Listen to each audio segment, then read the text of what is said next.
ইয়াৰ আগৰ ভিডিঅ'টোত আমি ৰিভিজন 1 কমপ্লিট কৰিছোঁ ক্লাছ 10ৰ 9ৰ এতিয়ালৈ আৰম্ভ কৰা নাই বাৰু। ইয়াৰ আগত এটাই ভিডিঅ' দিয়া হৈ আছে। সেই ভিডিঅ'টোত আমি ক্লাছ 10ৰ যিটো অনুশীলনী আছিলে R1 ৰিভিজন 1 আমাৰ সম্পূৰ্ণ হৈছে। আজি আমি ৰিভিজন 2 কৰিম, মানে অনুশীলনী এক্সাৰচাইজ R2 কৰিম। তো চাবা R2 কুৱেশ্যন কৈছে কি বুলি কৈছে তলৰ সংখ্যাকেইটাৰ, তোমালোকে কিতাপকেইখন নিজৰ কিতাপকেইখন ওলাই ল'বা। তলৰ সংখ্যাকেইটাৰ বৰ্গ সংখ্যাৰ এককৰ স্থান কি হ'ব সুধিছে। তো আমাক প্ৰথমটো কুৱেশ্যনৰ প্ৰথমটো দিয়া আছে, কিমান দিয়া আছিলে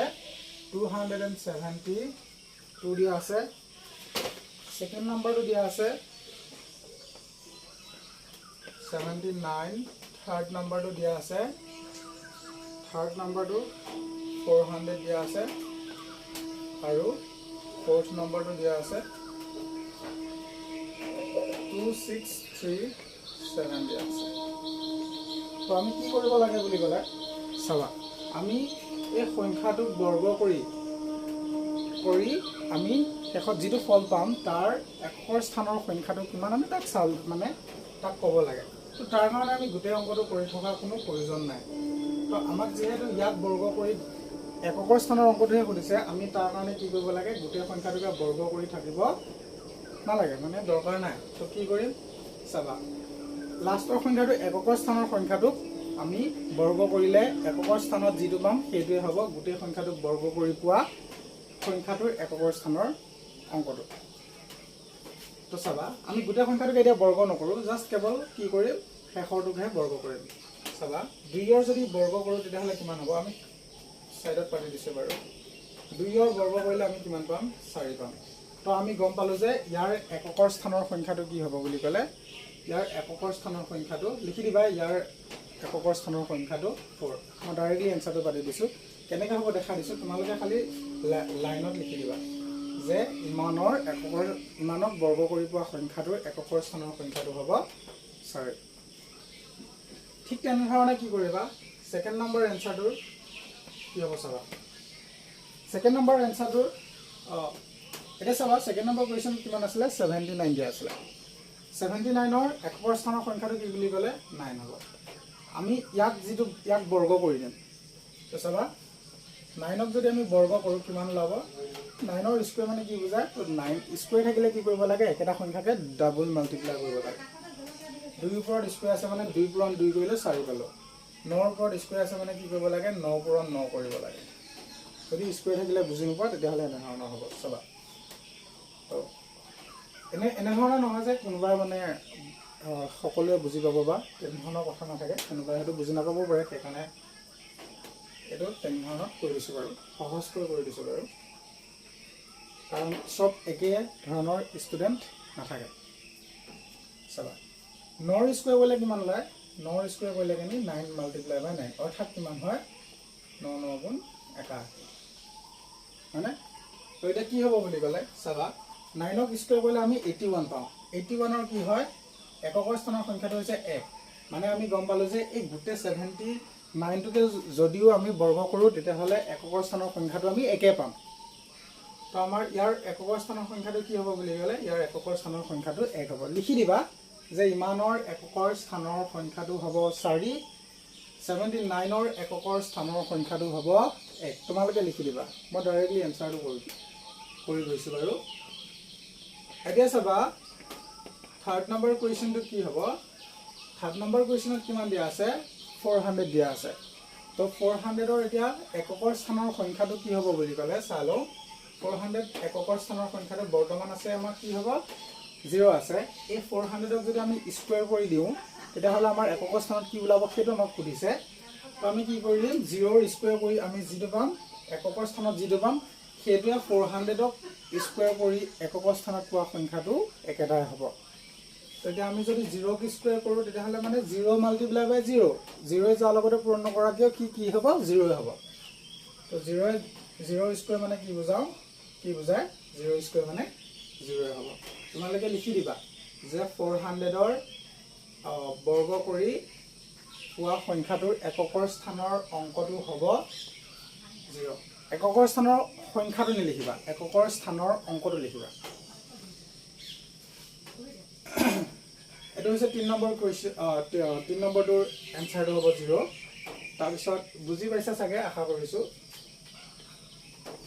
যদি বুজি পোৱাত অকণমান প্ৰব্লেম হয় তেতিয়াহ'লে ভিডিঅ'টো অলপ আগৰ পৰা আকৌ এবাৰ চাই ল'ব তাৰ পৰা কি হ'ব চাবা তাৰ যেটো 4 নম্বৰ কুৱেশ্যনটো দিয়া আছে 4 নম্বৰ কুৱেশ্যনটো কৈছে যে 2637 দিয়া আছে তো ইয়াৰ বৰ্গ কৰি পোৱা সংখ্যাটোৰ এককৰ স্থানৰ সংখ্যাটো নিৰ্ণয় কৰিব দিছে আমি ইয়াক গোটেই নাম্বাৰটোকে বৰ্গ কৰি বৰ্তমান নাথাকো তো কি কৰিব লাগিব আমি গোটেইটোকে নকৰি আমি জাস্ট এককৰ স্থানৰ সংখ্যাটোক বৰ্গ কৰিলেও হ'ব এককৰ স্থানৰ সংখ্যাটোক বৰ্গ কৰি আমি কি পাম যেটো সংখ্যা পাম সেই সংখ্যাটোৰ এককৰ স্থানটো কি হ'ব এককৰ স্থানত থকা সংখ্যাটোৱে গোটেই নাম্বাৰটোকে বৰ্গ কৰি পোৱা সংখ্যাটোৰ এককৰ স্থানত থকা সংখ্যাটো ওলাব চাবা কেনেকৈ কৰিম বুলি ক'লে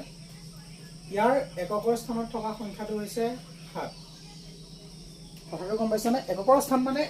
চাবা এককৰ স্থান এইটো প্ৰথমৰটোক আমাক কি বুলি কোৱা হয় একক তাৰ পৰা দশক তাৰ পৰা শতক তাৰ পৰা হাজাৰ এইবিলাক তোমালোকে আগৰ পৰা শিকি আহিছা যদিহে ইয়াত দশমিক থকা হয় তাৰ পাছৰ নম্বৰবিলাক কি হ'ব হয় তেতিয়াহ'লে প্ৰথমটো দশমাংশ তাৰ পৰা শতাংশ তেনেকৈ আগবাঢ়ি গ'ল নহয় তাৰ পৰা সহস্ৰাংশ তেনেকৈ গৈ আগবাঢ়ি গৈ থাকিল হয় এইটো চাইডে দশমিকৰ সোঁফালে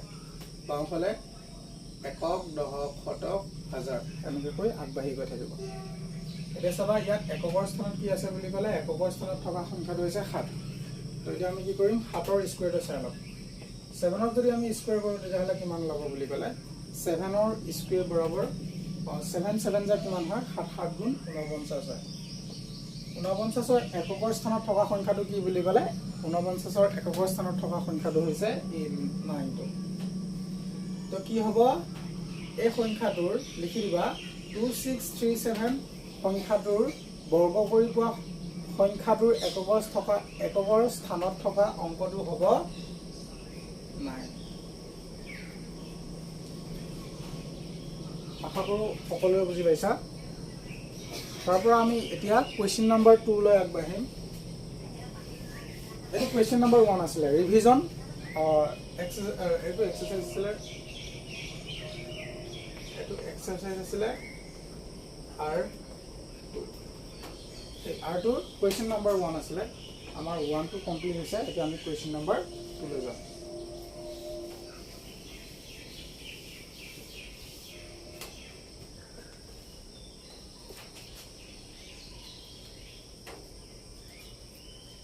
কি কৈছে কুৱেশ্যন নম্বৰ 2 টো কৈছে এনেধৰণৰ তলৰ সংখ্যাকেইটা পূৰ্ণবৰ্গ নোহোৱাৰ কাৰণ কি সুধিছে চাবা কি কৈছে তলৰ সংখ্যাকেইটা পূৰ্ণবৰ্গ নোহোৱাৰ কাৰণ কি সুধিছে প্ৰথমটো কুৱেশ্যন কি দিয়া আছে প্ৰথমটো দিয়া আছে 1057 তো চাবা পূৰ্ণবৰ্গ সংখ্যানো কাক কয় এতিয়া চাবা পূৰ্ণবৰ্গ সংখ্যা মানে সেইবিলাক কোৱা হয় চাবা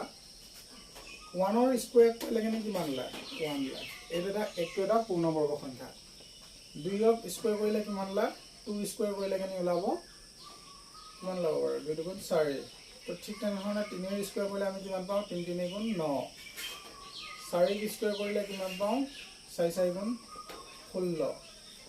5ক স্কুৱেৰ কৰিলে কি হ'ব 5 5 গুণ 25 ওলাব 6ক স্কুৱেৰ কৰিলে কিমান ওলাব 6 6 গুণ 34 ওলাব 7ক যদি আমি স্কুৱেৰ কৰোঁ তেতিয়াহ'লে কিমান ওলাব 49 ওলাব 7 7 গুণ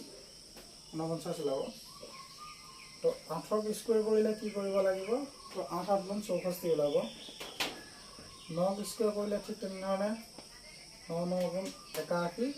আৰু যদি আমি 10ক স্কুৱেৰ কৰোঁ কিমান ল'ব বুলি ক'লে 10ক আমি স্কুৱেৰ কৰিলে 100 ল'ব এতিয়া চাবা এইখিনি অলপ যদি আমি চাওঁ যে এফালে চাবা এইবিলাক হৈছে পূৰ্ণবৰ্গ সংখ্যা এইকেইটা নহয় কিন্তু আমি এফালে থকা নাম্বাৰকেইটা এই 1 2 3 4 এসব পূৰ্ণবৰ্গ সংখ্যা নহয় পূৰ্ণবৰ্গ সংখ্যা কোনবিলাক হ'ব চাবা এইকেইটা পূৰ্ণবৰ্গ সংখ্যা হ'ব 1 4 9 16 25 34 49 49 64 81 আৰু 100 এইবিলাক নাম্বাৰ হৈছে পূৰ্ণবৰ্গ সংখ্যা অকল এইকেইটাই নহয় ঠিক তেনেধৰণে 11ক স্কুৱেৰ কৰি আমি কিমান পাম 121 পাম 12ক স্কুৱেৰ কৰি 144 পাম। তো ঠিক তেনেধৰণে এইবিলাক নাম্বাৰ হৈছে 121 144। তো এইবিলাক নাম্বাৰ হৈছে পূৰ্ণবৰ্গ সংখ্যা বুলি কোৱা হয়। এইবিলাক নম্বৰক চাবা পূৰ্ণবৰ্গ সংখ্যাত তুমি যিমানে তোমালোকে যিমানে আগবাঢ়ি নোযোৱা কিয় পূৰ্ণবৰ্গ সংখ্যা হ'ব লগা হ'লে কিন্তু কি হয় তাৰ এককৰ স্থানত সদায় হয়তো কি থাকিব 0 আছে দেখিছানে, হয়তো 0 থাকিব লাগিব। চাবা পূৰ্ণবৰ্গ সংখ্যা হ'বলৈ কি থাকিব লাগিব আমি আগে চাই ল'ম। পূৰ্ণবৰ্গ সংখ্যা হ'বলৈ হ'লে চাই ল'বা পূৰ্ণবৰ্গ সংখ্যাৰ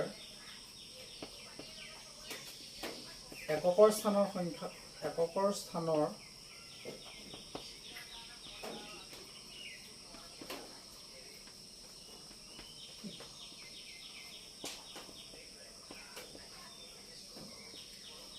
অংক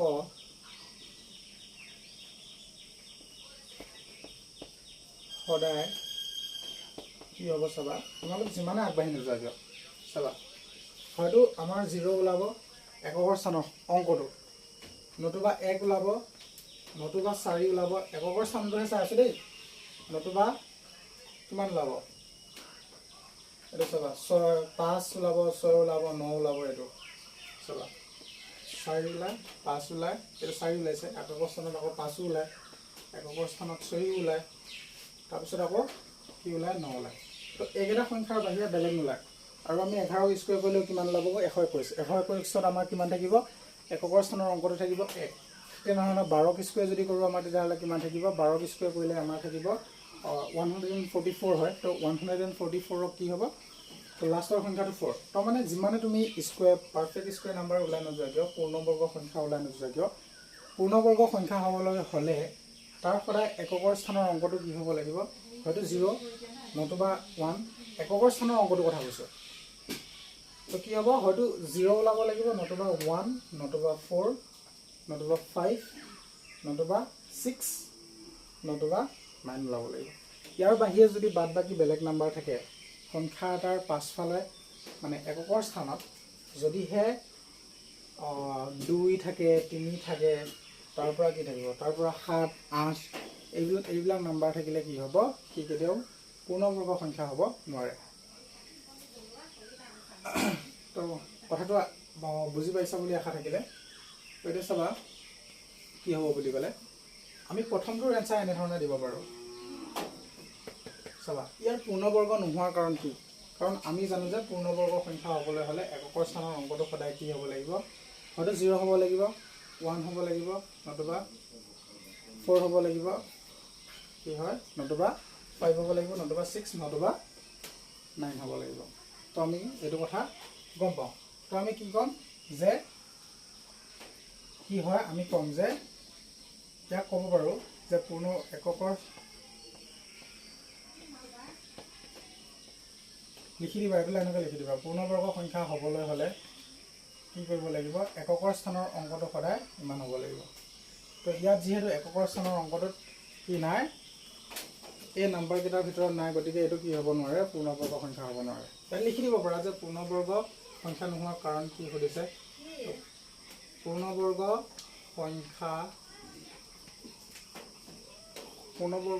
সংখ্যা হ'বলৈ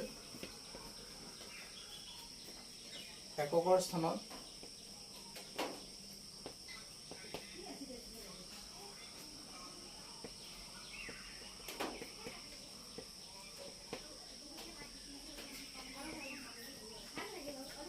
এককৰ স্থানৰ অংকটো কিমান হ'ব লাগিব 0, 1, 4, 5, 6 আৰু 9 হ'ব লাগিব। তো যিহেতু ইয়াত এককৰ স্থানৰ অংকটো 7 আছে, এই তলৰ নাম্বাৰকেইটাৰ ভিতৰত এটাও নাই, গতিকে ই কি হ'ব নোৱাৰে পূৰ্ণবৰ্গ সংখ্যা হ'ব নোৱাৰে। কথাটো গম পাইছে চাগে। নতুবা ইয়াক এনেধৰণে নিলিখি ডাইৰেক্টলি লিখি দিব পাৰা। তোমালোকে কি লিখি দিব পাৰা বুলি ক'লে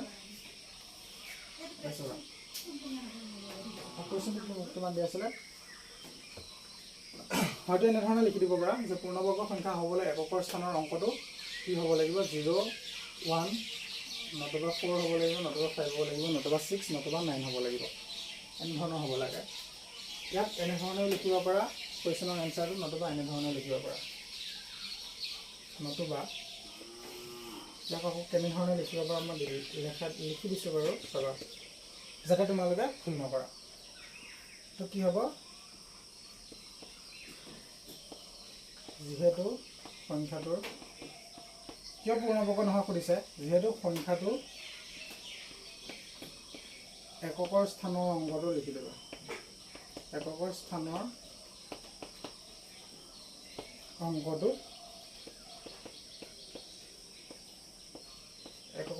অংকটো কিমান 7। গতিকে ই কি হ'ব নোৱাৰে, গতিকে ই যিহেতু অংকটো 7, গতিকে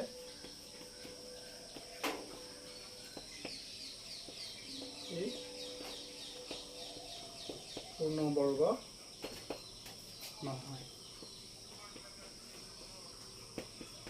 এইখিনিতে আৰু এটা কনচেপ্ট শিকাই দিছোঁ চাবা। কেতিয়াও পূৰ্ণবৰ্গ সংখ্যাৰ শেষৰ ফালে ছিংগল জিৰ' নাথাকে। এককৰ স্থানৰ অংকটো জিৰ' থাকিব পাৰে, কিন্তু ছিংগল জিৰ' নাথাকে। উদাহৰণস্বৰূপে আমি যদি চাওঁ তেতিয়াহ'লে চাবা, তাত 100 আছে, 100ত কেতিয়াও এটা জিৰ' নাই। কথাটো গম পাইছেনে? দুটা ডাবল জিৰ' আছে। মানে কি হ'ব লাগিব, পূৰ্ণবৰ্গ সংখ্যা হ'ব লগা হ'লে লাষ্টত যে জিৰ' থাকিবই, কিন্তু অকল কি জিৰ' নাথাকে, মানে যোৰাবাদি থাকিব লাগিব, তেতিয়াহে আমি ইয়াক পূৰ্ণবৰ্গ সংখ্যা বুলি ক'ব পাৰিম। মানে ক'বলৈ হ'লে এতিয়া 100ত ডাবল জিৰ' আছে, তো তেনেধৰণৰ আকৌ আমাৰ লাষ্টত এককৰ স্থানত জিৰ' থকা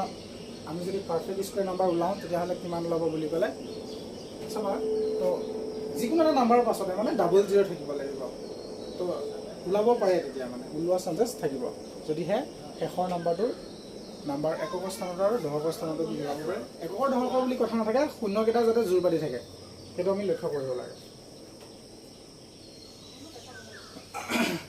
এইটো মচি দিছোঁ। তাৰপৰা আমি কুৱেশ্যন নম্বৰ 2লৈ যাম আৰু।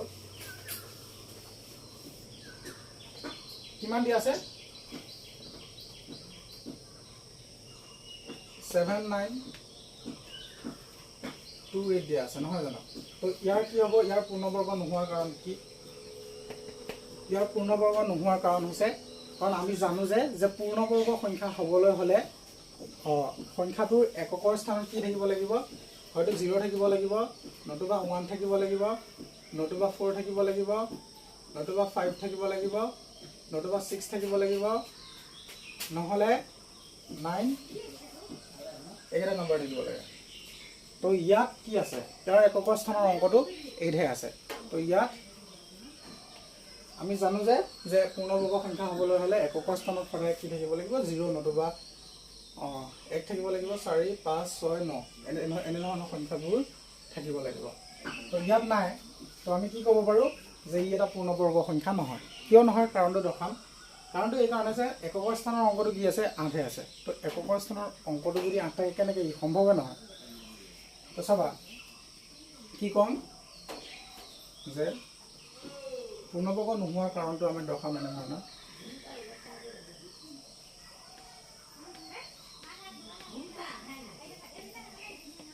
যিহেতু এককৰ স্থানৰ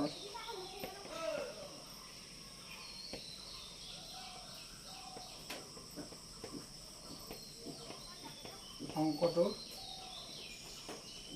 8, যিহেতু এককৰ স্থানৰ অংকটো 8, গতিকে ই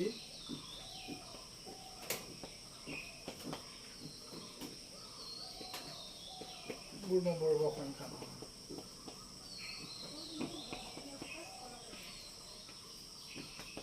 পূৰ্ণবৰ্গ হ'বলৈ হ'লে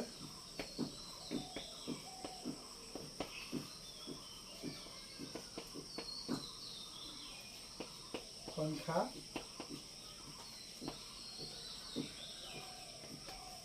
হ'বলৈ হ'লে সংখ্যাটোৰ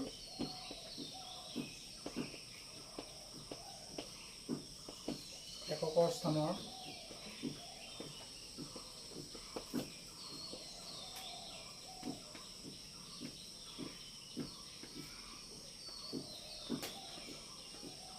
অংকটো কি হ'ব লাগিব, এককৰ স্থানৰ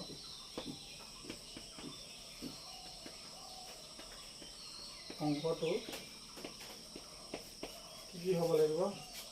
হয়তো 0 হ'ব লাগিব, নতুবা 1 হ'ব লাগিব, নতুবা 4 হ'ব লাগিব, নতুবা 5 হ'ব লাগিব, নতুবা 6,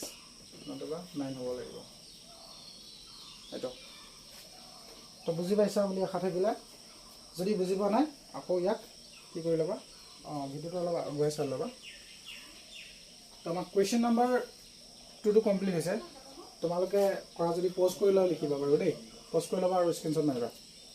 যদি লিখা। চাই যাবা আগে বুজি ল'বা, তাৰপৰা কি কৰিবা ভিডিঅ'টো প'জ কৰিবা, তাৰপৰা লিখিলে লিখি ল'ব পাৰা ধুনীয়াকৈ। নোট কৰি ল'বা একচুৱেলি, পাছত কামত আহিব। তাৰপিছত চাবা আমি এতিয়া কুৱেশ্যন নাম্বাৰ 3টো কৰিম। 3 নম্বৰ মানে 2 নম্বৰ 3টো আৰু 2 নম্বৰ 3টোত কি আছে 2 2 2 দিয়া আছে। কুৱেশ্যন নাম্বাৰ 2 নম্বৰ 3টোত 2 2 2 দিয়া আছে। ইয়াত কি হয়, ইয়াক আমাক পূৰ্ণবৰ্গ নোহোৱাৰ কাৰণটো দৰ্শাব দিছে। ই পূৰ্ণবৰ্গ নোহোৱাৰ কাৰণটো কি বাৰু? ই পূৰ্ণবৰ্গ নোহোৱাৰ কাৰণটো হৈছে যে ইয়াৰ যিটো এককৰ স্থানৰ সংখ্যা কি হৈ আছে, ই 2 হৈ আছে। আমি কি জানিছিলোঁ? আমি জানিছিলোঁ যে এককৰ স্থানৰ সংখ্যাটো কি হ'ব লাগে, হয়তো 0, নতুবা 1, নতুবা 4, নতুবা 5, নতুবা 6, নতুবা 9 হ'ব লাগিব। তেতিয়া সি এটা কি হ'ব লাগিব, তেতিয়াহে সি এটা পূৰ্ণবৰ্গ সংখ্যা হ'ব পাৰিব। তো চাবা এতিয়া কি ক'ম আমি, যিহেতু এককৰ স্থানৰ সংখ্যাটো 2 আছে, গতিকে ই কি হ'ব নোৱাৰে, পূৰ্ণবৰ্গ সংখ্যা হ'ব নোৱাৰে। আমি তাকে ক'ম, যিহেতু এককৰ স্থানৰ অংকটো, এতিয়া আমি এইটো 8 নহয়, এতিয়া আমি 2 দিম। ইয়াৰ এককৰ স্থানৰ অংকটো 2, গতিকে ই পূৰ্ণবৰ্গ সংখ্যা নহয়। পূৰ্ণবৰ্গ সংখ্যা হ'বলৈ হ'লে সংখ্যাটোৰ এককৰ স্থানৰ অংকটো 0, 1, 4, 5, 6, নতুবা 9 হ'ব লাগিব। এইটো লিখি ল'বা।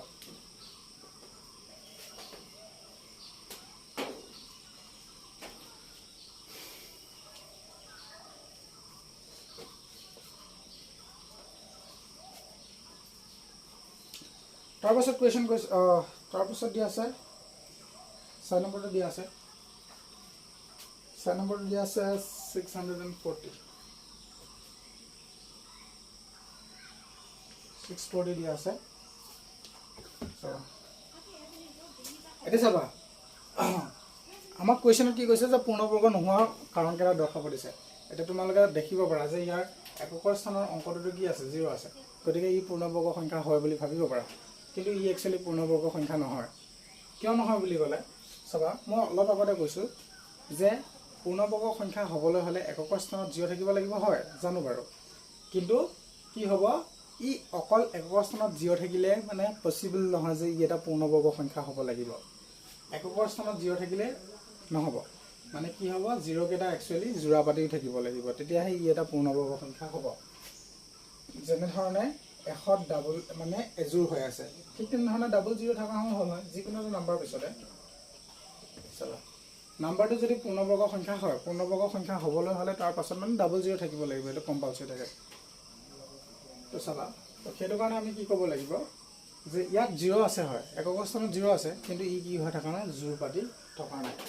গতিকে আমি কি ক'ব পাৰোঁ, এককৰ স্থানত 0 থকা স্বত্তেও ই কি হ'ব নোৱাৰিব, পূৰ্ণবৰ্গ সংখ্যা হ'ব নোৱাৰিব। ইয়াৰ চৰ্ত আছে মানে যে ই এককৰ স্থানত থকাৰ কাৰণে ই একচুৱেলি পূৰ্ণবৰ্গ হ'ব লাগে, কিন্তু নহয়। কিয় নহয়, 0 বাদ বাকী বেলেগ থকা হয়, তেতিয়াহ'লে পূৰ্ণবৰ্গ হ'ব পাৰিলে হয় চাগে। কিন্তু আমাৰ যিহেতু 0 আছে, গতিকে কি হ'ব নোৱাৰে, ই পূৰ্ণবৰ্গ হ'বই নোৱাৰে। ডাইৰেক্টলি দেখিলেও ক'ব পাৰি মানে, কথাটো গম পাইছানে। আৰু যদিহে বোলে এইকেইটা নম্বৰ বাদ বাকী বোলে বেলেগ কিবা কিবি নাম্বাৰ থাকে এই এককৰ স্থানত, যিহেতু বাদ দি বোলে 1, 4, 5, 6, 9 এনেধৰণৰ নাম্বাৰবিলাক থাকে, তেনেহ'লে আমি ডাইৰেক্টলিও ক'ব নোৱাৰোঁ যে এইটো এটা পাৰফেক্ট স্কুৱেৰ নাম্বাৰ বুলি পেলাই বা পূৰ্ণবৰ্গ সংখ্যা বুলি। আমি তেতিয়া কৰি চাব লাগিব মানে ই পূৰ্ণবৰ্গ সংখ্যা হয় নে নহয়। কিন্তু যদিহে মানে এই নাম্বাৰকেইটাৰ বাদ বাকী বেলেগ কিবা কিবি সংখ্যা থাকে, তেতিয়াহ'লে আমি ডাইৰেক্টলি ক'ব পাৰোঁ যে ই পূৰ্ণবৰ্গ সংখ্যা হ'ব নোৱাৰে।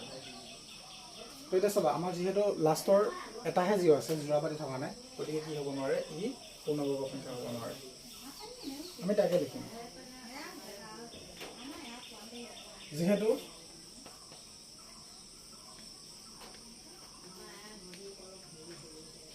শূন্যটো মানে বিজুৰীয়া হৈ আছে, জুৰীয়া হৈ থাকিব লাগিব। যিহেতু 0টো শেষৰ ফালে 0 জোৰ হৈ থকা নাই, মানে জুৰীয়া।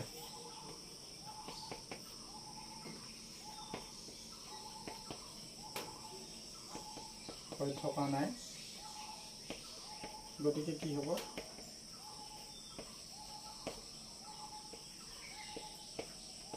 গতিকে ই পূৰ্ণবৰ্গ সংখ্যা নহয়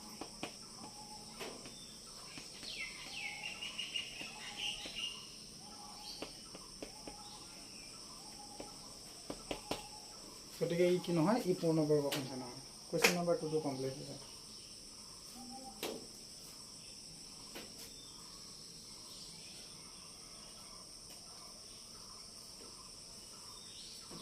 আমি এতিয়া লিখি ল'লে কোনোবা প'জ কৰি লিখি ল'ব পাৰিবা এইটো কুৱেশ্যন নম্বৰ 4 আছিলে কুৱেশ্যন নম্বৰ 4 আছিলে মুছি দিছোঁ বাৰু এতিয়া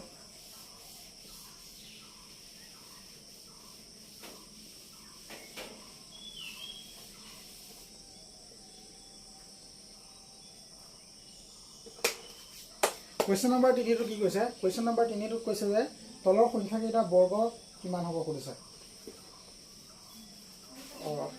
তো 1 নম্বৰটো দিয়া আছে 19 2 নম্বৰটো দিয়া আছে 37 3 নম্বৰটো দিয়া আছে 53 আৰু 4 নম্বৰটো দিয়া আছে 70 এই দিয়া আছে কুৱেশ্যন নম্বৰ 3 টো বহুত বেছি সহজ চাবা গোটেইকেইটা সহজ বাৰু তোমালোকে আগতে পাই আহিছা চাবা আমি ডাইৰেক্ট গোটেইকেইটা একেলগে কৰি দিম আৰু দেই কুৱেশ্যন নম্বৰ 1 টো কি কৈছে কুৱেশ্যন নম্বৰ 1 টো দিয়া আছে 19 দুটো দিয়া আছে 37 তিনিটো কিমান হয় আছে চাবা তিনিটো দিয়া আছে 53 আৰু 4 নম্বৰটো দিয়া আছে 78 আছে এতিয়া চাবা এইকেইটা কি কৰিম বুলি ক'লে তুমি এইকেইটাক আমি এতিয়া বৰ্গ কৰিম আমাক বৰ্গ সংখ্যাটো কিমান হ'ব সুধিছে যে এই সংখ্যাকেইটাৰ বৰ্গ কিমান হ'ব সুধিছে আমি আহাচোন 19ক বৰ্গ কৰোঁ 19ক যদি আমি বৰ্গ কৰোঁ কিমান ওলাব মানে 19 স্কুৱেৰ 19ৰ বৰ্গ মানে এইটো বৰ্গ হয় তো 19ৰ স্কুৱেৰ পাতিছোঁ তো কি হ'ব এতিয়া চাবা ইয়াৰ বৰ্গটো কিমান ওলাব বুলি ক'লে মানে 19 পূৰণ 19 বুজাই আছে নহয় জানো এটা চাবা 19 মাল্টিপ্লাই বাই 19 কৰিলে কিমান হয় আমি চাম 19 মাল্টিপ্লাই বাই 19 9 9 গুণ 81 1 কেৰি গ'ল 8 তেতিয়াহ'লে কিমান ওলাব 9 গুণ 9 তো তলা 8 দি কিমান ওলাব 17 ওলালে তাৰপিছত কি হ'ব 1 9 গুণ 9 1 গুণ 1 মানে ওলাব 200 something ওলাব 1 টো নমানিলে কিমান ওলাব 7 9 থাকিব 6 গ'ল 1 361 ওলালে তো 19ক মাল্টিপ্লাই কৰিলে কিমান ওলাব 361 ওলাব তো আমি তাকে পালোঁ তো আমি কিমান পালোঁ বুলি ক'লে আমি পাইছোঁ 361 পাইছোঁ 19ৰ স্কুৱেৰ ঠিক তেনেধৰণে আমি কি কৰিম দুইটো কৰিম 2 নম্বৰটো এনচাৰ কৰিম কি ওলাব 37 আছে 37ৰ আমাৰ বৰ্গ কৰি কিমান পাম সুধিছে তো ইয়াত বৰ্গ কৰা মানে স্কুৱেৰ লগাব লাগে স্কুৱেৰ লগালে কি হয় ই ডাবল পূৰণ হয় মানে একেটা নাম্বাৰ ডাবল মানে কি হয় 2 এদি পূৰণ নকৰিবা বেছিভাগ কৰিলে কি কৰে বেছিভাগ ছাত্ৰ ছাত্ৰীসকলে কেনেধৰণে কৰে অংকটো চাবা 37ৰ স্কুৱেৰ আছে মানে 37 মাল্টিপ্লাই বাই 2 বুলি ভাবিলে একচুৱেলি 37 মাল্টিপ্লাই বাই 2 নহয় 37 মাল্টিপ্লাই বাই 37 হ'ব মানে বেছিবোৰ ছাত্ৰ ছাত্ৰীয়ে তেনেধৰণৰ ভুল কৰে স্কুৱেৰ থাকিলে 2 এদি পূৰণ কৰি দিয়ে তো ইয়াক 2 এ পূৰণ কৰিব নালাগে তো নাম্বাৰটোক ডাবল পূৰণ কৰিব লাগে একেটা নাম্বাৰ আছে তো 37ৰ স্কুৱেৰ কৰিলে কিমান ল'ব চাবা 37 মাল্টিপ্লাই বাই মানে 37 পূৰণ কৰোঁ আহাচোন 7 গুণ কিমান ওলাব 49 9 উকলিলে 4 7 3 গুণ 21 4 25 আৰু 3 7 গুণ 21ৰ 1 উকলিলে 2 3 গুণ 9 1 9 উকলিলে 2 3 উকলিলে 2 তো কিমান ওলাব 11 ওলাব 3 7 গুণ 21ৰ 1 উকলিলে কেৰি গ'ল 2 3 9 3 9 9 দিলে 11 এতিয়া কিমান ওলাব 9 আছে 9 টো হ'ব কিমান আছে 5 আছিলে 6 3 1 মানে কিমান পালোঁ 1369 পালোঁ নহয় জানো তো 37 multiply by 37 is equal to কিমান ওলাব 1369 পুৰণহে কৰি আছোঁ বেলেগ একো কৰা নাই মুছি দিছোঁ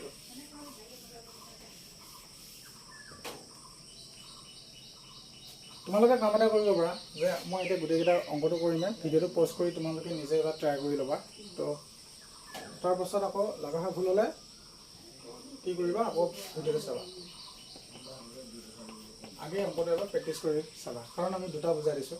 বাকীকেইটা তোমালোকে পূৰণ কৰি ভিডিঅ'টো অলপ প'ষ্ট কৰি ল'বা প'ষ্ট কৰিলে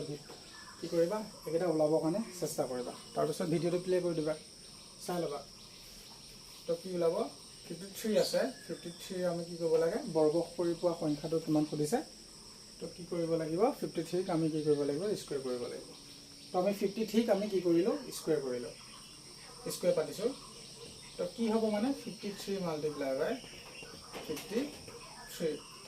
তো আমি 53 যদি পূৰণ কৰো তেতিয়াহ'লে কিমান পাম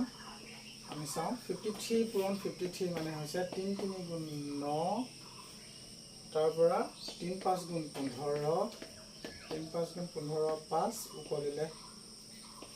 1 5 5 গুণ 25 1 26 9 তাৰপিছত কিমান হ'ব তাৰপিছত 10 তো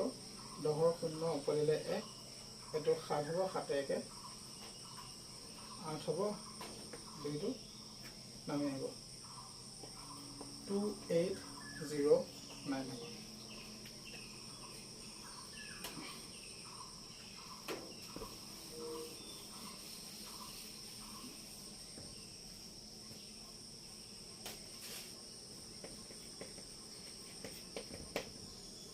তাৰপৰা কিমান আছে তাৰপৰা আছে 78 আছে তো 78 টো কৰিম 78 ৰ কি কৰিবা স্কয়াৰ কৰিবা 78 ৰ স্কয়াৰ মানে কিমান 78 ৰ স্কয়াৰ মানে হৈছে 78 ৰ স্কয়াৰ মানে হৈছে 78 মাল্টিপ্লাই বাই 78 নহয় জানো তো কি হ'ব বুলি ক'লে তো আমি 78 মাল্টিপ্লাই বাই 78 কৰিম চাবাচোন 78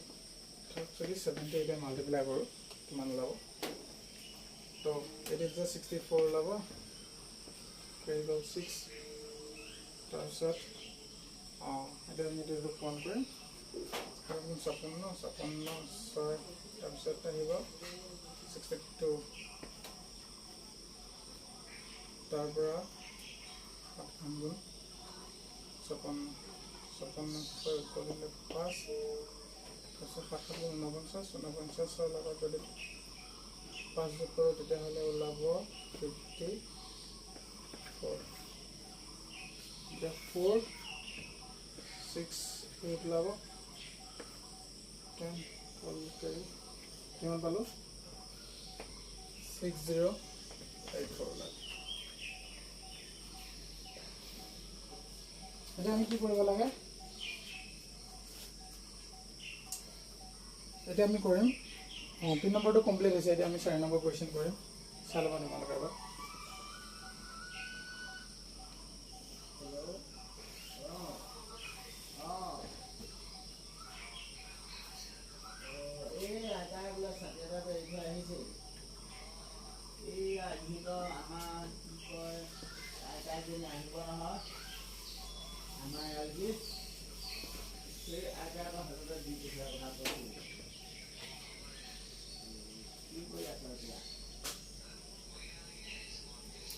তাৰ পৰা কি কৈছে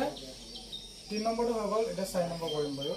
4 নম্বৰটো কি কৈছে মৌলিক উৎপাদক বিশ্লেষণ পদ্ধতিৰে বৰ্গমূল নিৰ্ণয় কৰা তো আমি কি কৰিব লাগিব যে মৌলিক উৎপাদক বিশ্লেষণ পদ্ধতিটো ইউজ কৰি পেলাই কি কৰিব লাগিব আমাৰ কোৱেশ্চন কেইটাৰ এনসাৰ কৰিব লাগিব দেই তো প্ৰথমটো দিয়া আছে 1764 আছে তো আমি ইয়াক কেনেধৰণে কৰিম চাবা 1764 মৌলিক উৎপাদক বিশ্লেষণ পদ্ধতি আমাক কি কৰিব দিছে ইয়াৰ বৰ্গমূল কিমান হ'ব নিৰ্ণয় কৰিব দিছে তো মৌলিক উৎপাদক বিশ্লেষণ পদ্ধতি বুলি ক'লে ইয়াক এনেধৰণে পাতি ল'বা হৰণ কৰিব লাগে 1764 আছে ইয়াক পাতিলোঁ তো ইয়াক কিহেৰে হৰণ যাব বুলি ক'লে ইয়াক আমি চাবা যিহেতু এইটো যুগ্ম সংখ্যা যুগ্ম সংখ্যা বুলি কেনেকৈ গম পালোঁ লাষ্টত হয়তো 0 থাকে যদিহে 0 থাকে 2 থাকে 4 থাকে 6 থাকে 8 থাকে তেতিয়াহ'লে আমি গম পাওঁ যে সেইটো এটা যুগ্ম সংখ্যা আৰু যুগ্ম সংখ্যা 2 হৰণ যায় মানে তো 2 যদি আমি ইয়াক হৰণ কৰোঁ তেতিয়াহ'লে কিমান বাৰ যাব তেতিয়াহ'লে 2 8 16 1 থাকিব 16 2 8 16 তাৰপিছত দুবাৰ যাব 2 কৰিলে 4 যাব 8 যাব 4 বাৰ 4 বাৰ এবাৰ 4 4 1 ইয়াক কি হৈ যাব বুলি ক'লে ইয়াক 3 হৈ যায় কেনেকৈ গম পালোঁ বুলি ক'লে 3 ডিভিজিবিলিটি ৰুল এটা আছে 3 আৰু 9 একেটাই ডিভিজিবিলিটি ৰুল তো চাবা গোটেই আমাৰ ইয়াৰ ডিজিটেল চামটো মানে ডিজিটেল চাম মানে হৈছে ইয়াৰ গোটেই নাম্বাৰটো ডিজিট কেইটা প্লাছ কৰে যিটো কওঁ এটা চাবা 4 4 1 আছে নহয় আমি গোটেইকেইটাকে যোগ কৰোঁ যোগ কৰি কিমান পাম যোগ কৰি আমি পাম কিমান 9 পাম এই সংখ্যাটোক আমি গোটেই নাম্বাৰটো ডিজিটেল চাম কৰাৰ পাছত যদি ইয়াক 3ৰে হৰণ যায় এই নাম্বাৰটোক 3ৰে যদি হৰণ যায় তেতিয়াহ'লে গোটেই নাম্বাৰটোকে 3ৰে হৰণ যাব এতিয়া চাবা ইহঁতক এটা যোগ কৰি আমি 9 পালোঁ 9 যিহেতু 3ৰে হৰণ যায় তেতিয়াহ'লে কি হ'ব 9 যিহেতু 3ৰে হৰণ যায় আমাৰ এই নাম্বাৰটোকো আমাৰ কিহেৰে হৰণ যাব 3ৰে হৰণ যাব আমি ইয়াক 3ৰে হৰণ কৰিম কিমান বাৰ যাব বুলি ক'লে তো চাবা 3 ইয়াক কৰিলে এবাৰ যাব তো তেতিয়াহ'লে একেটা বাকী থাকিব 14 3 4 গুণ 12 তেতিয়াহ'লে কিমান ল'ব 2 এটা বাকী থাকিব ইয়াত যাব 21 হ'ব এতিয়া চাবা 3 কি হ'ব 3 7 গুণ 21 হ'ব চাবা আকৌ চাবা ইয়াক 2 নাযায় কিয় নাযায় কাৰণ ই এটা যুগ্ম সংখ্যা নহয় কিয় নহয় তোমালোকে নিজে ক'ব পাৰোঁ ইয়াৰ কাৰণটো চাবা কিয় নহয় কাৰণ যুগ্ম সংখ্যা নোহোৱাৰ কাৰণটো মই কৈ দিছোঁ যে যুগ্ম সংখ্যা হ'বলৈ হ'লে একৰ স্থানৰ সংখ্যাটো হয়তো 0 ওলাব লাগিব নতুবা 2 4 6 8 এইকেইটা নাম্বাৰ থাকিব লাগিব তেতিয়াহে যুগ্ম সংখ্যা হ'ব ইয়াৰ শেষৰ নাম্বাৰটো যিহেতু 7 ই এটা অযুগ্ম নাম্বাৰ অযুগ্ম সংখ্যা হয় চাবা ইয়াক কিহেৰে হৰণ যাব বুলি ক'লে ইয়াক আকৌ 3ৰে হৰণ যাব কেনেকৈ গম পাম বুলি ক'লে ইয়াক ডিজিটেল চামটো চাবা তোমালোকে 1 4 5 5 7 12 12ক 3ৰে হৰণ যায় গতিকে এই গোটেই নাম্বাৰটোকো 3ৰে হৰণ যাব এইটো হৈছে 3ৰ ডিভিজিবিলিটি ৰুলছ ফৰ্মুলা দেই 3ৰ ডিভিজিবিলিটি ৰুলছটো যিটো হয় আৰু 9ৰ ডিভিজিবিলিটি ৰুলটো একে ছেম টু ছেম হয় চাবা 3 দি একক মেজাজটো 14 কৰিব লাগিব কিমান বাৰ যাব 3 4 গুণ 12 হ'ব 2 এটা বাকী থাকিব ইয়াত লৈ যোৱা 27 হ'ব তো কি কৰিব লাগে ইয়াত যোগ কৰিব নালাগে কিন্তু দেই এটা চাবা 3 4 বাৰ দিলে 12 হ'ল 2 এটাটো ৰখি গ'ল 2টো ইয়াত যোগ কৰিব নালাগে 2টো ইয়াত আগত বহুত বহাই লৈছোঁ বুলি মনতে ভাবি ল'ব লাগে তো ই কিমান হ'ব 27 3 দি কিমান যাব বুলি ক'লে 9 বাৰ যাব যেতিয়া মৌলিক উৎপাদক বিশ্লেষণ পদ্ধতিৰে এনেধৰণৰ অংক কৰি থাকিবা তেতিয়া কেতিয়াও কি কৰিব নালাগে মানে মৌলিক সংখ্যাৰ বাহিৰে বাকি বেলেগ নাম্বাৰে কৰিব নালাগে কথাটো গম পাইছেনে মৌলিক সংখ্যা কোনবিলাক বুলি ক'লে তো 2 3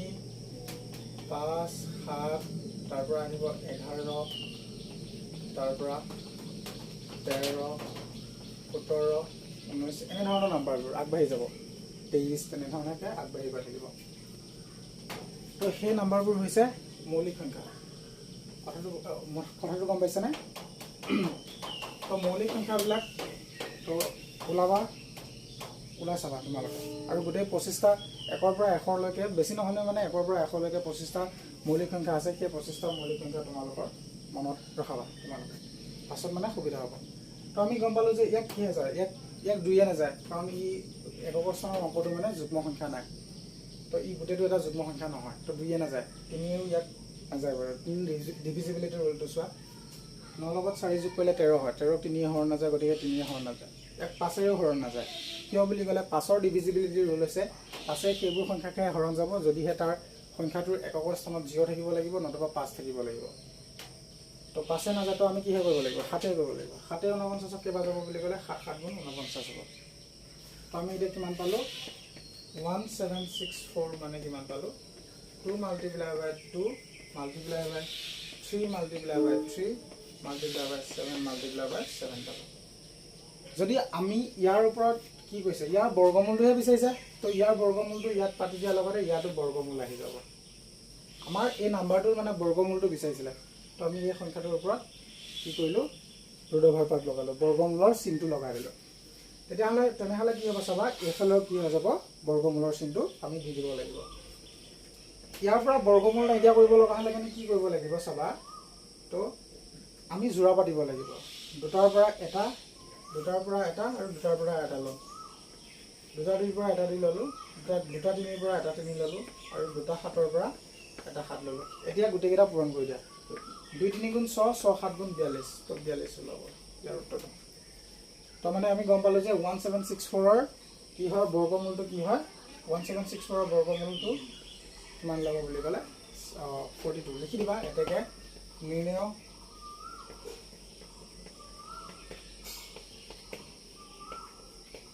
মানৰ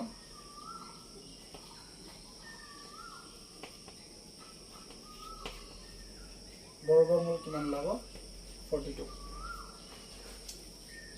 তো আমি নেক্সট কুৱেশ্যনলৈ যাম ভিডিঅ'টো পজ কৰিলে লিখি ল'বা কিতাপবোৰ নিজৰ নিজৰ লগত ৰখা ল'বা দেই তো যিহেতু আমি কুৱেশ্যন লিখা নাই আমাৰ হাততো এখন কিতাপেই আছে এই কিতাপখনৰ পৰাই আমি কৰি আছোঁ গতিকে কি হয় কুৱেশ্যনবিলাক যিহেতু লিখা অলপ অসুবিধা হৈ আছে গতিকে আমি কি কৰিছোঁ কিতাপখনৰ পৰা ডাইৰেক্টলি কুৱেশ্যন লৈ আমি বৰ্ডত অংক কৰি আছোঁ তো তোমালোকে পাৰিলে কিতাপখন ওলাই ল'বা মচি দিছোঁ 4 নম্বৰ 2টো লৈ যাম আশা কৰোঁ বুজি পাইছা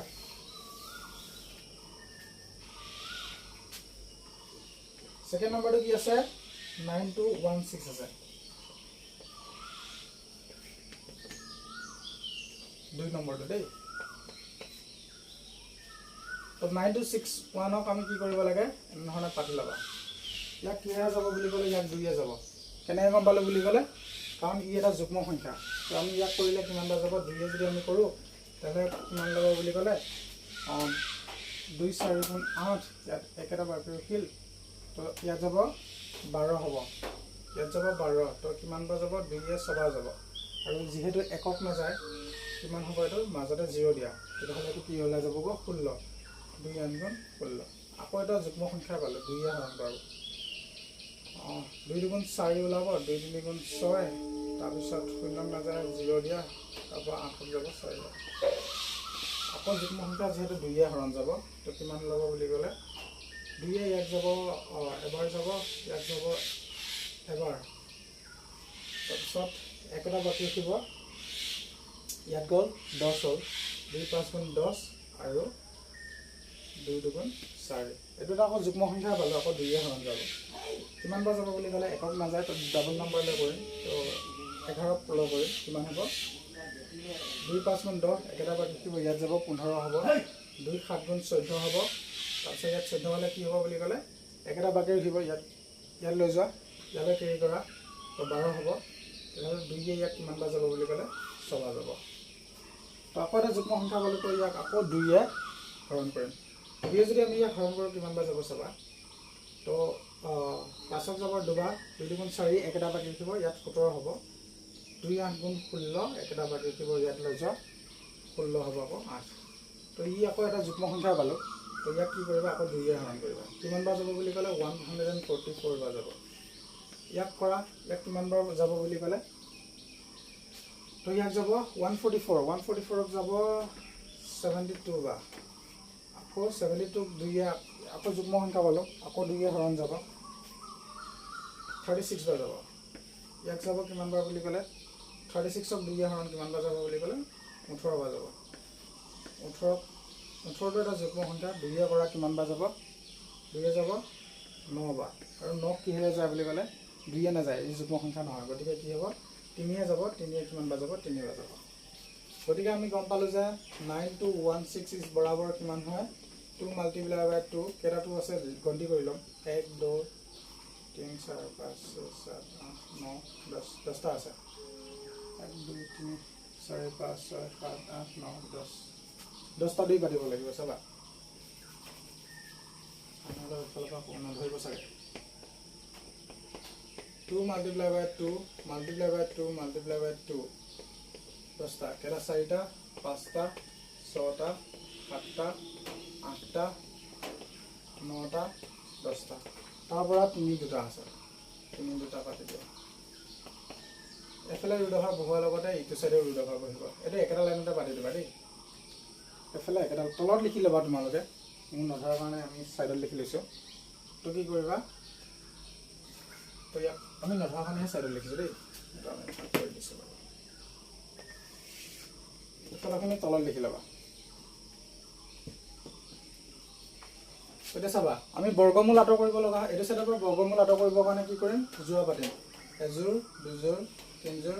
চাৰিযোৰ, পাঁচযোৰ। পাঁচযোৰৰ বাবে কি হ'ব, 5টা দুই আনিবা। আজকেইডাল পাতিব নালাগে আৰু, বুজাবৰ কাৰণে মই পাতি দিছোঁ বাৰু। আকৌ কি হ'ব, 2টা 3ৰ পৰাতো 1টা 3 আনিব লাগিব। গোটেইকেইটা পূৰণ কৰা। কিমান ওলাই চাওঁ, আহা। 2 দুগুণ 4, 4 দুগুণ 8, 8 দুগুণ 16, 16 দুগুণ 32 ওলাব, আৰু 32 3 গুণ 96 ওলাব।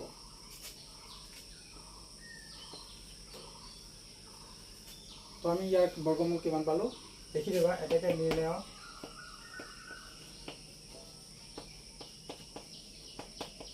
9216ৰ বৰ্গমূল হ'ব 96। আমি কিমান পালোঁ, 96 পালোঁ।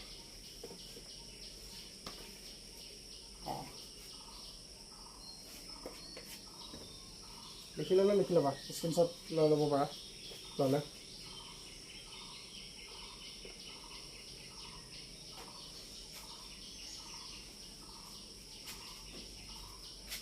আমি মচি দিছোঁ এইটো।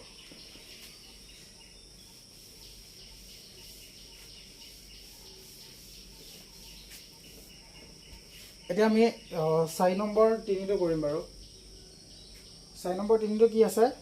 4 নম্বৰ 3টোত আছে আমাৰ কিহৰ বৰ্গমূল ওলাব দিছিলে, 7744 ওলাব দিছে। 7744ৰ বৰ্গমূল ওলাব দিছে। চাওঁ আহাচোন ইয়াৰ বৰ্গমূল ওলায়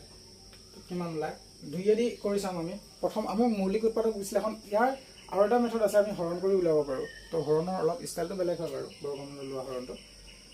নতুবা কি হয়, ইয়াক এইটো ষ্টাইলটো কৰিব পাৰোঁ, এইটো সমানটো কৰিব পাৰোঁ। এনেকৈ মানে এইটো মৌলিক উৎপাদক বিশ্লেষণ পদ্ধতিৰে কৰা হয়। এইটো নিয়মত কৰিব নালাগে। যদিহে আমাক কোৱা হয় যে মৌলিক উৎপাদক বিশ্লেষণ পদ্ধতিৰে অংকটো সমাধান কৰা বুলি ক'লে এইটো ষ্টাইলত কৰিব লাগিব দেই। তো চাবা কি হয় বুলি ক'লে, তো আমি এইটো এটা যিহেতু যুগ্ম সংখ্যা 2ৰে হৰণ যায় কাৰণে আমি 2টো পাতি লৈছোঁ। তো আমি কি কৰিম, 2 দি এতিয়া হৰণ কৰিম। চাবা কিমান যায়। 2 ইয়াত যাব 2 3 গুণ 6, একেটা বাকী ৰাখিল ইয়াত যাব 17। তেতিয়াহ'লে 2 8 গুণ 16, একেটা বাকী ৰাখিল ইয়াত যাব 14। একটু ইয়াত কেৰি কৰি লৈ যোৱা, 14 হ'ব। তাৰপিছত কিমান ওলাব, 2 14 কেইবা যায়, 2 7 গুণ 14, আৰু 2 4 কেইবা যায় বুলি ক'লে 2 বাৰ যায়। আকৌ এটা যুগ্ম সংখ্যা পালে 2 হৰণ যাব, কিমান বাৰ যাব বুলি ক'লে 19 বাৰ যাব। তো ইয়াক 19 বাৰ 18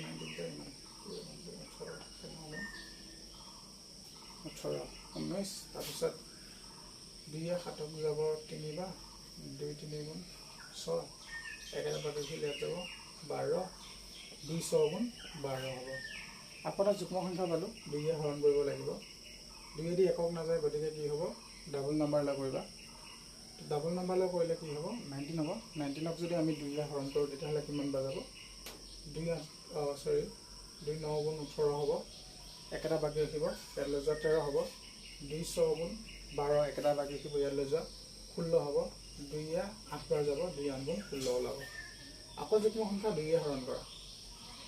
কিমান বাৰ যাব বুলি ক'লে 2 4 গুণ 8, একেটা কেৰি হ'ব ইয়ালৈ 16 হ'ব। 2 8 গুণ 16, আৰু ইয়াত 8 আছে, 2 8ক 4 বাৰ যাব। আকৌ যুগ্ম সংখ্যা পাইছোঁ, 2 কৰি গৈ থাকা। 2 4 যাব 2 বাৰ, 2 8ক যাব 4 বাৰ, 2 4 যাব 2 বাৰ। আকৌ যুগ্ম সংখ্যা, আকৌ 2 কৰিম। তো 2 কিহক যাব, 2 2ক যাব এবাৰ, 2 4ক যাব 2 বাৰ, 2 2ক যাব এবাৰ। এই সংখ্যাটো যুগ্ম সংখ্যা নহয়, গতিকে ইয়াক 2 হৰণ নাযায়। তাৰপিছত তো আমাক ইয়াত কিহেৰে নাযায়, 2 নাযায়, 3 নাযায়। 3 কিয় নাযায়, ই ডিভিজিবিলিটি, 3 ডিভিজিবিলিটিৰ ৰুলটো নাই। তোমালোকে ভাবিছোৱা 3 ডিভিজিবিলিটিৰ ৰুলত কিয় নাই। 3 ডিভিজিবিলিটিৰ ৰুলটো কি আছিলে, যে ইয়াৰ গোটেইটো ডিজিটেল চামটো, মানে ডিজিটেল চাম মানে হৈছে গোটেই ডিজিটকেইটা প্লাছ কৰাটো, ডিজিটকেইটা চাম কৰাটো। কি আছে 1 2 কিমান আছে 3 3 লগত 1 যদি প্লাস কৰা তেতিয়াহ'লে কিমান ল'ব 4 গোটেইকেইটা যোগ কৰিলে আমি 4 পাওঁ 4 টোক 3 এ হৰণ নাযায় যিহেতু গতিকে এই দুটা নম্বৰটো নাযাব তো 2 এ নাযায় 3 এ নাযায় পাছত কিহে কৰিব লাগিব আমি পাছেৰে কৰিব লাগিব পাছেৰে নাযায় পাছৰ ডিভিজিবিলিটি ৰুলটোৱে কি কয় যে পাছেদি যাব লগা হ'লে কিনে কি হ'ব লাগিব ই লাষ্টত হয়তো 0 থাকিব লাগিব নতুবা 5 থাকিব লাগিব তো পাছেৰে নাযায় তাৰপৰা 7 এৰে নাযায় বাৰু তাৰপিছত 11 দি যাব কেনেকৈ গম পালোঁ বুলি ক'লে আমি জানো যে 121 মানে কি হয় 121 মানে কি কয় 11ৰ স্কুৱেৰ হয় 11ক স্কুৱেৰ কৰিলে এইটো আমি জানোৱে যে 11ক আমি যদি স্কুৱেৰ কৰোঁ তেতিয়াহ'লে কিমান ওলাব 11 মাল্টিপ্লাই বাই 11 অৰ্থাৎ 121 ওলায় তো আমি গমেই পাইছোঁ তো আমি 1 নম্বৰ কুৱেশ্যনটো আমি যেতিয়া পূৰ্ণবৰ্গ সংখ্যা ওলাইছিলোঁ তেতিয়াও কৈছোৱে যে 11ৰ স্কুৱেৰ মানে 121 তো আমি অলপ জানিলে ভাল আৰু সংখ্যাবোৰ অলপ ডাঙৰ পুৰণলৈ অলপ গম পালে ভাল আমি জানো যে 11 পুৰণ 11 কৰিলে কিমান ওলায় 121 ওলায় আৰু এই 11টো কৰিব নালাগে আৰু কিয় নালাগে বুলি ক'লে 11টো নিজে এটা মৌলিক সংখ্যা তো ইয়াক আমি আৰু কৰি থাকিব নালাগে তো আমি এতিয়া কি গম পালোঁ আমি সাইডত কৈছোঁ বাৰু তো 7744 মিন্স কি হয় তো 7744 মিন্স হয় দুই কেইটা পালোঁ 1 2 3 4 5 6 চাৰিটা পালোঁ ছটা পালোঁ 1 2 3 4 5 6 দুই ছটা পালোঁ আৰু কি পালোঁ 11 দুটা পালোঁ নহ'ল কাৰণে তলত লিখিছোঁ দেই তোমালোকে সাইডত পাতি ল'বা বৰ্গমূল ওলাব দিছিলে এফালে বৰ্গমূলৰ চিন পাতি দিম সিটো সাইডে পাতিলে এইটো সাইডেও পাতিব লাগিব সেইটো ৰুলছ মানে তাৰ পৰা কি কৰিম বুলি ক'লে তাৰ পৰা এটা সাইডে বৰ্গমূল আঁতৰাব লগা হ'লে কিন্তু কি হ'ব দুটা 2 পৰা এটা 2 দুটা 2 পৰা এটা 2 দুটা 2 পৰা এটা 2 আৰু দুটা 11 পৰা এটা 11 যোৱা পাতি কমন ল'ব লাগিব মানে দুটা 2 পৰা এটা 2 পূৰণ দুটা 2 পৰা এটা 2 পূৰণ দুটা 2 পৰা এটা 2 পূৰণ দুটা 11 পৰা এটা এই চিনকেইটা বুজাবৰ কাৰণে পাতিছোঁ লিখি নল'বা এইকেইটা লিখি ল'ব পাৰোঁ দেই এতিয়া কিমান হ'ব চাবা 2 2 4 4 2 8 8 এঘাৰ কিমান ল'ব বুলি ক'লে 88 ল'ব 8 লেখান যা 88 লয় 4 নম্বৰ তিনিটো কুৱেশ্যনটো হৈ গ'ল বাৰু তোমালোকে পাতিলে স্ক্ৰীনশ্বট পাতিলে ওলাই ল'ব পাৰা ভিডিঅ'টো পষ্ট কৰিলে তো মুছি দিছোঁ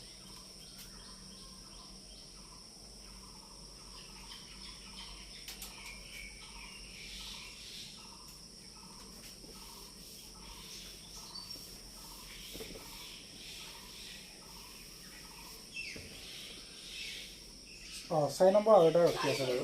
4 নম্বৰ আৰু 3টোহে হৈ আছে 4 নম্বৰ 4টো কৰিব আছে 4 নম্বৰ 4টো কি হ'ব 4 নম্বৰ 4টো দিয়া আছে 9801 ইয়াক যদি আমি কৰোঁ চাবা এতিয়া কিহেৰে যাব বুলি ক'লে ইয়াক একচুৱেলি 2 এ নাযায় এবাৰ কিয় নাযায় কাৰণ ই এটা যুগ্ম সংখ্যা নহয় গতিকে আমি কিহেৰে কৰিম ইয়াক চাবা 3 এ যায় নেকি চাম তো আমি ইয়াৰ 3 এ কৰিবৰ কাৰণে ইয়াৰ 3 ডিভিজিবিলিটি ৰুলত আছেনে নাই আমি চেক কৰিব লাগে তো কি কৰিম বুলি ক'লে 3 ডিভিজিবিলিটি ৰুলটোৱে কি কয় যে গোটেইকেইটা নাম্বাৰকে যোগ কৰা ডিজিটেল চামটো লোৱা তাক যদি 3 এ হৰণ যায় তেতিয়াহ'লে গোটেই নাম্বাৰটোকে 3 এ হৰণ যাব চাই লওঁ 9 আছে 9 লগত যদি 8 আকৌ এইটো 9 হ'ব একচুৱেলি কি কৰিব লাগে যদি 9 থাকে 9টো কেঞ্চেল কৰিলা আকৌ ইফালে চাবা 9 থাকিলে কেঞ্চেল কৰি থাকিব পৰা তেনেকৈ কৰিব পৰা নতুবা কি কৰিবা গোটেইকেইটা নাম্বাৰ যোগে কৰা কিমান হ'ব বুলি ক'লে যে 9 আছে 8 একে আকৌ 9 হ'ব গোটেইকেইটা যদি যোগ কৰোঁ কিমান পাম বুলি ক'লে আমি গোটেইকেইটা যোগ কৰিলে পাম 18 পাম ইয়াত 3 এ হৰণ যায় নাযায় চাব লাগে 3 এ যিহেতু 18 হৰণ যায় গতিকে গোটেই নাম্বাৰটোকে 3 এ হৰণ যাব তো 3 এ যদি আমি ইয়াক হৰণ কৰোঁ কিমান বাৰ যাব বুলি ক'লে চাওঁ আছোঁ 3 3 গুণ 9 বাৰ যাব 3 3 গুণ 9 আৰু ইয়াত কেইবাৰ যায় বুলি ক'লে 3 2 গুণ 6 হয় তো কিমান ওলাব ইয়াত বাকী ৰখিব কিমান ৰখিব বাৰু 6 হৈ আছে 2 এটা বাকী ৰখিব ইয়াত লৈ যোৱা কিমান 20 ওলাইছে 3 এ 20ক কেইবাৰ যায় বুলি ক'লে 300 গুণ 18 হয় ইয়াত বাকী থাকিব কিমান ইয়াত বাকী থাকিব 2 এটা 2 ইয়াত লৈ যোৱা 21 হ'ব তো 3 এ কিমান বাৰ যাব 21ক 3 এ 3 7 গুণ 21 হ'ব নহয় জানো তো এতিয়া ইয়াক চাম যিহেতু এইটো অযুগ্ম সংখ্যাটো 2 নাযায় তো 3 যায় নে নাযায় চাম যদি 3 নাযায় তেতিয়াহ'লে আকৌ বেলেগ নাম্বাৰ এডি কৰিব লাগিব বাৰু চাবা 3 ডিভিজিবিলিটি ৰুলে কি কয় গোটেইকেইটা নাম্বাৰকে যোগ কৰা তাক যদি 3 হৰণ যায় গোটেই নাম্বাৰটোকে 3 হৰণ যাব তো আমি যোগ কৰিব আহাচোন 3 যোগ 2 কৰিলে 5 হয় 5ৰ লগত যদি 6 যোগ কৰোঁ 11 11ৰ লগত যদি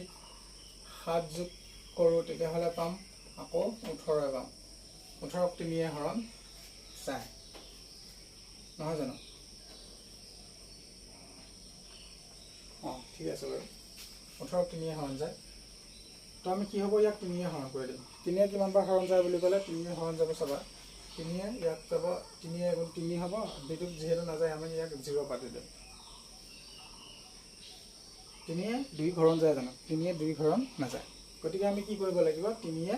দুইটোক হৰণ কৰিব লগা হ'লে কিমান বাৰ যাব বুলি ক'লে 0 বাৰ যাব তাৰ পৰা কি কৰিবা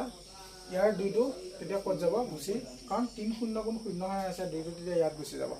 26 হ'ব মানে তো এতিয়া 3 26ক কিমান বাৰ যাব বাৰু তেতিয়াহ'লে আমি কিমান কৰিম 3 গুণ 24 বাৰ যাব নহয় জানো দুইটাটো আকৌ ইয়াত বাকী ৰাখিব দুইটো যিহেতু বাকী ৰাখিব গতিকে কি কৰিম সেই দুইটো ক'ত লৈ যাম দুইটো আমি আকৌ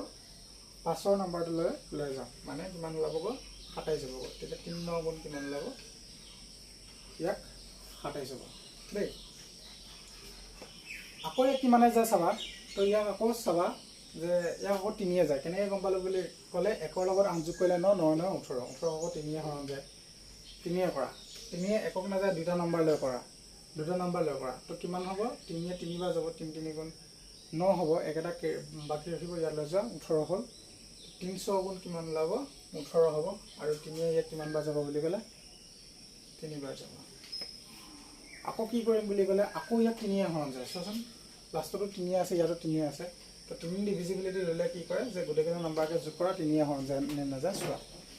গোটেইকেইটা নাম্বাৰকে যদি আমি যোগ কৰোঁ তেতিয়াহ'লে 12 ওলাব 12ক 3 হৰণ যায় মানে ইয়াকো গোটেই নাম্বাৰটোকো 3 হৰণ যাব 3 কিমান বাৰ যাব বুলি ক'লে 3 গুণ 3 ওলাব তাৰপিছত 3 দুগুণ 6 তাৰপিছত 3 গুণ 3 আমি আগতে কৈ আছোঁ যে 100 কৈছোঁ কিহে নাযায় 2 নাযায় 3 নাযায় 5 নাযায় 7 নাযায় ইয়াক 11 দি কৰিব লাগে তো 11 দি কিমান বাৰ যায় বুলি ক'লে 11 দি 11 বাৰ যাব তো আমি গম পালোঁ যে কিমান পালোঁ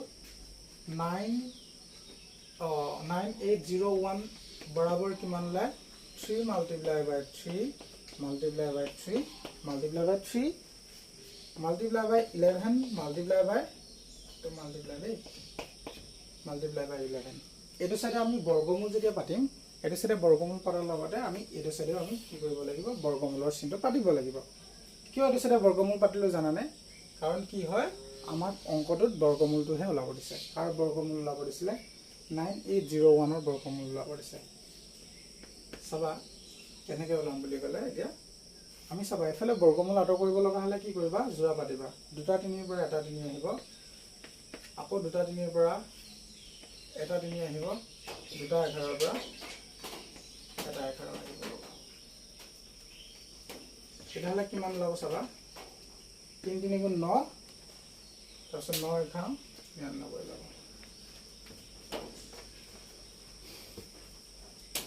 তো 6 নম্বৰ কুৱেশ্যনটো হৈ গ'ল আৰু ভিডিঅ'টো বহুত বেছি যথেষ্ট দীঘলীয়া হৈছে তো আজি হয়তো 4 নম্বৰ কুৱেশ্যনতে সমাপ্ত কৰিব লাগিব ভিডিঅ'টো বেছি দীঘলীয়া হ'লে তোমালোকৰ হয়তো বুজিবতো খেলি মেলি হ'ব আৰু আমনি লাগিব পাৰে গতিকে আজি 4 নম্বৰটোত সামৰি দিলোঁ আমি পৰৱৰ্তী ভিডিঅ'সমূহত গোটেইবিলাক মানে ক্ৰনলজিকেল অৰ্ডাৰত কি কৰিবৰ কাৰণে চেষ্টা কৰিম ভিডিঅ'সমূহ দিবৰ কাৰণে চেষ্টা কৰিম আৰু গোটেইখিনি আমি সলভ কৰিম বাৰু গোটেই কিতাপখন আমি সলভ কৰি দিম এতিয়ালৈ আমাৰ এটাও ভিডিঅ' ক্লাছ 9ৰ যোৱা নাই তো জাষ্ট এটা ভিডিঅ' আমাৰ ক্লাছ 10ৰ শেষ হৈছে তো সেই ভিডিঅ'টো হৈছিলে এক্সাৰচাইজ আছিলে ৰিভিজন 1ৰ আছিলে তো এতিয়া আমি ৰিভিজন 2টো কমপ্লিট কৰোঁ বাৰু আগে ৰিভিজনখিনি কমপ্লিট কৰি লওঁ তাৰপিছত চাওঁ ক্লাছ 9ৰখিনি আগবঢ়াব পাৰোঁ নেকি তো ক্লাছ 9ৰখিনিও আগবঢ়াই লৈ যাব লাগিব তো সময় অলপ প্ৰব্লেম হোৱাৰ কাৰণে আমি একেলগে দুটা আগবঢ়াই লৈ যাব পৰা নাই ক্লাছ 9 আৰু 10ৰ আমি পৰৱৰ্তী সময়ত ক্লাছ 9 আৰু 10ৰ সমানে আগবঢ়াই লৈ যাবৰ কাৰণে চেষ্টা কৰিম ইয়াৰ ৰিভিজনটো শেষ কৰি লওঁ তাৰপিছত চাওঁ ক্লাছ 10ৰে আৰু এটা চেপ্টাৰ শেষ কৰি লওঁ নে ক্লাছ 9লৈ যাওঁ তো চাই লওঁ বাৰু তাৰপৰা আমি আগে ৰিভিজনখিনি কমপ্লিট কৰি লওঁ ক্লাছ 10ত। তো আজিলৈ মানে ইয়াৰ পৰৱৰ্তী ভিডিঅ'সমূহত আমি ৰিভিজনটোতো কমপ্লিট হ'ব চাগে। কুৱেশ্যন অলপ দীঘলীয়া আছে মানে, তো কুৱেশ্যন আমাৰ আছে তোমাৰ 11টা কুৱেশ্যনছে আছে চাগে। 11টা কুৱেশ্যন আছে, তো অলপ দীঘলীয়া হ'ব চাগে আৰু এটা বা দুটা ভিডিঅ'ত কমপ্লিট কৰিবৰ কাৰণে চেষ্টা কৰিম। আৰু আজিলৈ এৰিছোঁ।